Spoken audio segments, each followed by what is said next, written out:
సంపదను దోపిడీ చేయటమే కాదు,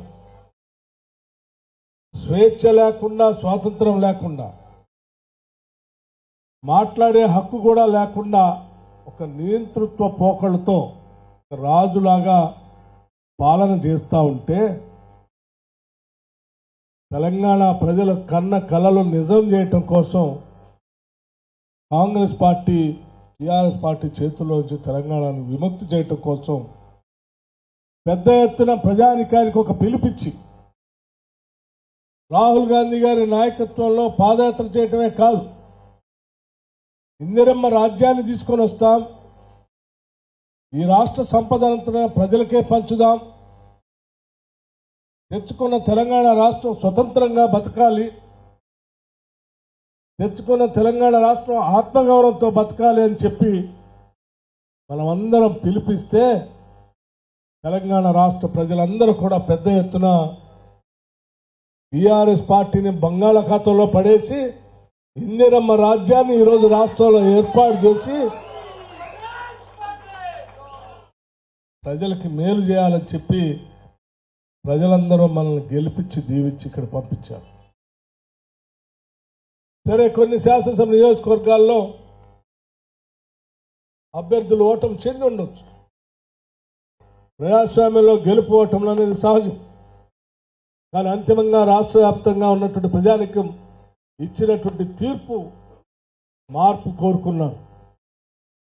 ఆ మార్పు కూడా స్వేచ్ఛ కావాలని కోరుకున్నారు, మాట్లాడే హక్కు కావాలని కోరుకున్నారు, సంపదంతా ప్రజలకే పంచాలని కోరుకున్నారు. అలా కోరుకున్నటువంటి వారందరికీ ఈరోజు ఇందిరమ్మ ప్రభుత్వం ప్రజా ప్రభుత్వంగా మాటిస్తా ఉన్నాం.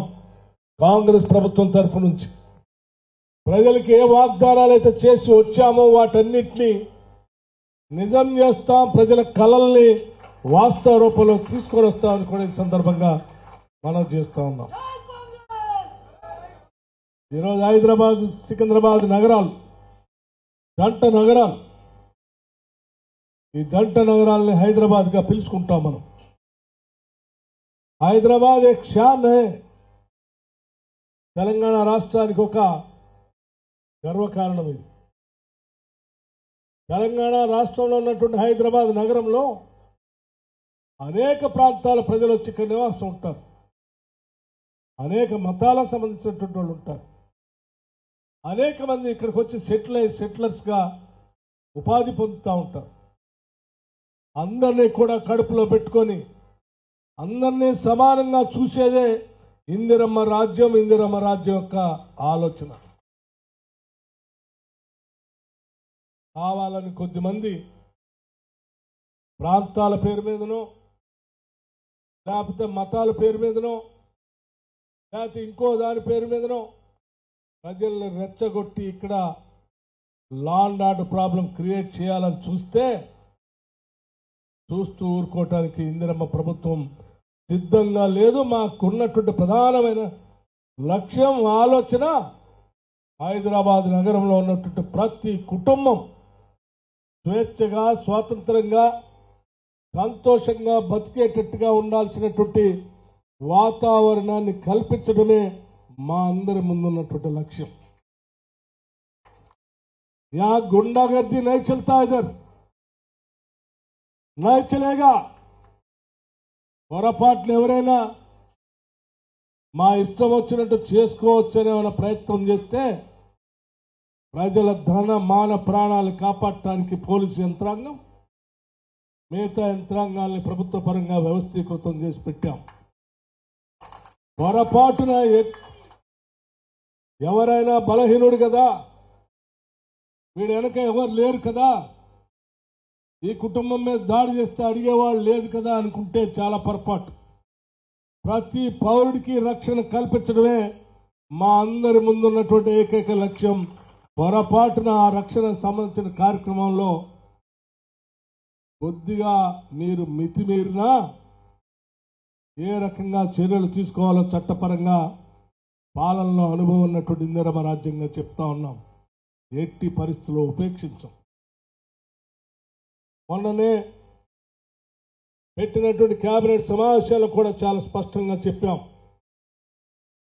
హైదరాబాద్ నగరం అందమైన నగరంగా ప్రపంచవ్యాప్తంగా మనం తయారు చేసి పెట్టిన నగరం. ఏడు ఉన్నటువంటి వ్యవస్థలన్నీ ఆనాటి కాంగ్రెస్ ప్రభుత్వాలు తీసుకొచ్చినాయి. ఏడు ఉన్నటువంటి హౌసింగ్ బోర్డ్ కాలనీస్ అన్ని కట్టింది కూడా కాంగ్రెస్ ప్రభుత్వాలు కట్టినాయి. ఏడు తీసుకొచ్చిన పారిశ్రామిక వాడలన్నీ కూడా కాంగ్రెస్ ప్రభుత్వాలు తీసుకొచ్చినాయి.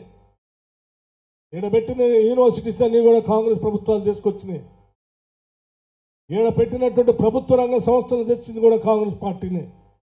అది బిహెచ్ఎల్ కావచ్చు, బీడీఎల్ కావచ్చు, ఈసీఎల్ కావచ్చు, రకరకాల పరిశ్రమలు తీసుకొచ్చింది కూడా కాంగ్రెస్ పార్టీనే.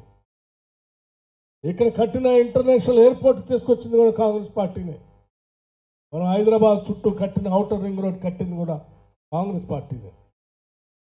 ఈడ హైదరాబాద్ సెంట్రల్ యూనివర్సిటీని పెట్టింది కూడా కాంగ్రెస్ పార్టీనే. ఐఐటిని పెట్టింది కాంగ్రెస్ పార్టీనే. ట్రిపుల్ ఐటీస్ పెట్టింది కూడా మన ప్రభుత్వాలే. హైదరాబాద్కి మంచినీళ్ళు తీసుకొచ్చింది కూడా కాంగ్రెస్ పార్టీనే. హైదరాబాద్లో ఇవాళ కరెంట్ వెలుగుతా ఉందంటే అది కాంగ్రెస్ పార్టీ తీసుకొచ్చింది. హైదరాబాద్లో బళ్ళు పెట్టినా, ఆసుపత్రులు పెట్టినా, రోడ్లు వేసినా, ఏమి చేసినా అది కాంగ్రెస్ పార్టీ ప్రభుత్వాల ద్వారా మాత్రమే వచ్చినాయి తప్ప 10 ఏళ్లుగా పాలించిన టీఆర్ఎస్ పార్టీ కానీ బీఆర్ఎస్ పార్టీ కానీ ఒక్క సంస్థను కానీ వ్యవస్థను కానీ హైదరాబాద్ నగరంలో నిర్మించింది లేకపోగా మనం సృష్టించిన ఆస్తులను అమ్ముకొని బతికారు వాళ్ళు. మనం ఆస్తులు సృష్టిస్తే వాళ్ళ అమ్మకానికి పెట్టారు. నేను చెప్పాం, మేము ఆస్తులు సృష్టిస్తాం, సంపదను సృష్టిస్తాం, ఆ సృష్టించిన సంపదతో ప్రజలకు పంచుతామని చెప్పాం. 6 గ్యారంటీలు ప్రకటించాం. ప్రకటించిన 6 గ్యారంటీల్లో మేమందరం శాసనసభలో ఇలా ప్రమాణ స్వీకారం చేశామో లేదో కేవలం 2 గంటల వ్యవధిలోనే 2 గ్యారంటీలను అమలు చేసి చూపించాం. ఈ రాష్ట్రంలో హైదరాబాద్లో రాష్ట్ర వ్యాప్తంగా మహిళలందరినీ కూడా మహాలక్ష్మిలాగా మనం పూజిస్తాం. మన సమాజం ప్రతి మహిళ ఈ రాష్ట్రంలో ఎక్కడ పోవాలన్నా ప్రయాణం చేసి ఆర్టీసీ బస్సు ఉచితంగా అని చెప్పి మనం గ్యారంటీ ప్రకటించాం. ప్రకటించిన గ్యారంటీని రాష్ట్రంలో అమలు చేసి చూపించాం. దాదాపు 10.5 కోట్ల ఫ్రీ టికెట్లు ఇప్పటికీ రాష్ట్రంలో మహిళలంతా తిరిగారు బస్సులు ఉచితంగా. ఆరోగ్యశ్రీ పథకం గురించి చెప్పాం. పేదవాడు వైద్యం చేయించుకోవడానికి కావలసిన శక్తి లేకపోతే వాడికి ఉన్న ఇల్లు పుస్తలో అమ్ముకొని ఇంట్లో బిడ్డలను బతికించుకోవడం కోసం ప్రయత్నం చేస్తున్నారు. ఆ తర్వాత బతికినంత కాలం ఇల్లు లేకుండా బతికే దుర్మార్గమైన పరిస్థితిలో ఉన్నారు. అటువంటి పరిస్థితి రాకూడదని రాజీవ్ ఆరోగ్యశ్రీ పేరు మీద 10 లక్షల వరకు పెంచాం. మేము వచ్చిన 2 గంటల్లోనే రాష్ట్రంలో అమలు కూడా చేశాం. ఇది కాంగ్రెస్ పార్టీ నిబద్ధత. 10 ఏళ్లు పాలన చేసిన టీఆర్ఎస్ పార్టీ నాయకత్వం ఈరోజు అక్కడక్కడ మాట్లాడుతూ ఉన్నారు. ఇంటికో ఉద్యోగం ఇస్తాం, ఊరికో బడి కడతాం, మండలానికో 3 LKG టు PG వరకు రెసిడెన్షియల్ స్కూల్స్ పెడతామని చెప్పినటువంటి టీఆర్ఎస్ ప్రభుత్వం 3 ఎకరాల భూ పంపిణీ చేస్తామని చెప్పిన టీఆర్ఎస్ ప్రభుత్వం 10 ఏళ్ళైనా చేయకపోగా 10 ఏళ్లు చేయనటువంటి వాళ్ళు మేము పట్టుమని 2 నెలలు కూడా కాలేదు, కాంగ్రెస్ వాళ్ళు అది చేయలేదు ఇది చేయలేదు. సిగ్గుందా మీకు? బుద్ధుందా మీకు? పాలించి రాష్ట్రాన్ని అధోగతి పాలు చేశారు. ఆర్థిక పరిస్థితిని అతలాకుతలం చేశారు. 7 లక్షల కోట్ల అప్పు చేశారు. ఈ రాష్ట్రానికి వెలుగులు నింపాల్సిన కరెంటు వ్యవస్థని 1,00,000 కోట్ల పైబడి అప్పుల్లో నింపారు. ఏడ చూసినా దోపిడే, ఏది చూసినా అప్పే. ఇప్పుడు ఉన్నటువంటి వాళ్ళకి కాదు, పుట్టబోయే బిడ్డలను కూడా తాకట్టు పెట్టి అప్పులు తీసుకొచ్చారు ఈ రాష్ట్రం పైన. ఎడుమైన ఈ డబ్బంతా అంటే దోపిడీ అయిపోయింది. లెక్కలతో సహా ప్రజలకు బయట పెడతాం, మీ వాస్తవ రూపం ఏంటో తెలియజెప్తామని కూడా ఈ సందర్భంగా మనం చేస్తా ఉన్నాం. అంతేకాదు, హైదరాబాద్ నగరం గురించి సమీక్ష చేస్తూ కేబినెట్లో రాష్ట్ర ముఖ్యమంత్రి రేవంత్ రెడ్డి గారు మిగతా కేబినెట్ మంత్రులు అందరూ కలిసి ఒక నిర్ణయం చేశారు. హైదరాబాద్ నగరం ఆనాటి మన కాంగ్రెస్ ప్రభుత్వాలు నిర్మించినటువంటి నగరం హైటెక్ సిటీ దగ్గర నుంచి మొదలు పెడితే దీన్ని కాపాడుకోవటం కాదు, భవిష్యత్ తరాలకి అద్భుతమైన అందమైన నగరంగా అందించాల్సిన బాధ్యత కూడా మంది అని చెప్పాం. అందులో భాగంగా మనం గతంలో చూసాం, టీఆర్ఎస్ ప్రభుత్వంలో కొద్దిగా వర్షం వస్తేనే బజార్లన్నీ మునిగిపోయి భవనాలన్నీ మొదటి అంతస్తుగా నిండిపోతే హైదరాబాద్కి దిక్కు లేదు, వరదల్లో మునిగిపోయిందని చెప్పి ప్రపంచం అంతా మాట్లాడుకునేటువంటి దుస్థితి చూశాం. అటువంటి పరిస్థితి రాకుండా భవిష్యత్తులో ఉండటం కోసం హైదరాబాద్లో ఉన్న నాలాలన్నీ విస్తరించి ఓపెన్ చేసి ఫ్రీగా డ్రైనేజ్ వ్యవస్థ సరఫరా జరిగేటట్టుగా చేయాలని ఒక ప్రణాళిక తయారు చేస్తూ ఉంది ప్రభుత్వం. అంతేకాదు, హైదరాబాద్ నగరానికి తలమానికంగా ఉన్నటువంటి మూసీ నదిని అందమైన నదిగా తీర్చిదిద్దడమే కాదు, దాన్ని బాగు చేసి దాని చుట్టూ పార్కులు తయారు చేసి పర్యాటక కేంద్రంగా మార్చి హైదరాబాద్కి అందాన్ని తీసుకురావడం కోసం ప్రయత్నం చేస్తూ ఉన్నాం. హైదరాబాద్ నగరం అంటే ఇక్కడ ఉన్నటువంటి తల్లిదండ్రులు ధైర్యంగా తన బిడ్డలను బడికి పంపించి కళాశాల పంపించి చదివించుకునేటువంటి పరిస్థితి ఉండేటట్టుగా మనం చూడాల్సిన బాధ్యత మన పైన ఉందని ఆలోచన చేశాం. ఇప్పుడే సోదరులు చెప్పారు, అజరుద్దీన్ గారు, హైదరాబాద్లో గుండాగర్దీ ఎక్కువైపోయింది, దాంతోపాటు డ్రగ్స్ కూడా ఎక్కువైపోయినాయని చెప్పాం. చాలా స్పష్టంగా కేబినెట్ సమావేశాల నుంచి మొదలు పెడితే ఈ రాష్ట్ర ప్రభుత్వం యొక్క మంత్రి మండలి చాలా స్పష్టంగా చెప్పింది. రాష్ట్ర ముఖ్యమంత్రి రేవంత్ రెడ్డి గారు కూడా చాలా స్పష్టంగా చెప్పారు, డ్రగ్స్ అనేది రాష్ట్రంలో ఎక్కడ ఎంటర్ కావటానికి వీల్లేదు. ఎక్కడ డ్రగ్స్ వాడినా అత్యంత కఠినంగా రాష్ట్ర ప్రభుత్వం నియంత్రిస్తుంది, చర్యలు తీసుకుంటుందని కూడా చెప్పాం.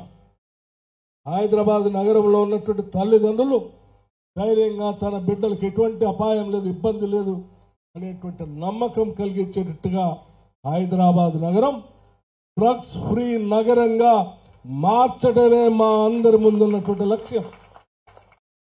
ఎవరో కొద్దిమంది పెద్దవాళ్ళ కోసం, వాళ్ళ వ్యాపారాల కోసం ఈ పబ్బుల్లో ఇతర కార్యకలాపాలు జరిగే దగ్గర డ్రగ్స్ ఇష్టానుసారంగా అమ్ముకునేటువంటి పరిస్థితి గతంలో ఉండేటట్టుగా ఇప్పుడు ఉండదు. ఇది ఇందిరమ్మ రాజ్యం. ఇక్కడ సంక్షేమ రాజ్యమే ఉంటుంది. ప్రజల అభివృద్ధి ఆలోచన బాగు కోసం ఆలోచన చేస్తాం తప్ప ప్రజల వ్యాపకాల్లో ప్రజల జీవితాల్లో అడ్డంగా పెట్టి వ్యాపారం చేసుకునేటువంటి ఆలోచన ఈ ప్రభుత్వానికి ఉండదని చాలా స్పష్టంగా చెప్పడానికి ఇక్కడికి వచ్చాం. ఈ జూబ్లీ శాసనసభ నియోజకవర్గంలో కూడా నేను చాలా స్పష్టంగా చెప్పదలుచుకున్నాను. చాలా సమస్యలు చెప్తా ఉన్నారు. అక్కడక్కడ డ్రైనేజ్ సమస్యలు కానీ, ఓపెన్ నాలాకు సంబంధించి కానీ, లేకపోతే ఇతరత్ర లా అండ్ ఆర్డర్ ప్రాబ్లం గురించి కానీ, ఇతరత్ర సమస్యలు చెప్పిన ప్రతి సమస్యని అడ్రస్ చేస్తాం. ప్రజలకు జవాబుదారితనంగా ఇక్కడ ఉండేటట్టుగా వ్యవస్థలు తయారు చేస్తాం. ఇక్కడ ఉన్న ప్రతి ప్రభుత్వ వ్యవస్థ అది జిహెచ్ఎంసీ కమిషనర్ దగ్గర నుంచి మొదలు పెడితే, ప్రతి పోలీస్ కమిషనర్ దగ్గర నుంచి మొదలు పెడితే, చిన్న పోలీస్ వారికి కూడా, లేకపోతే రెవెన్యూ వ్యవస్థ కానీ, సరఫరా వ్యవస్థ కానీ, పౌర సరఫరా వ్యవస్థ కానీ, వైద్య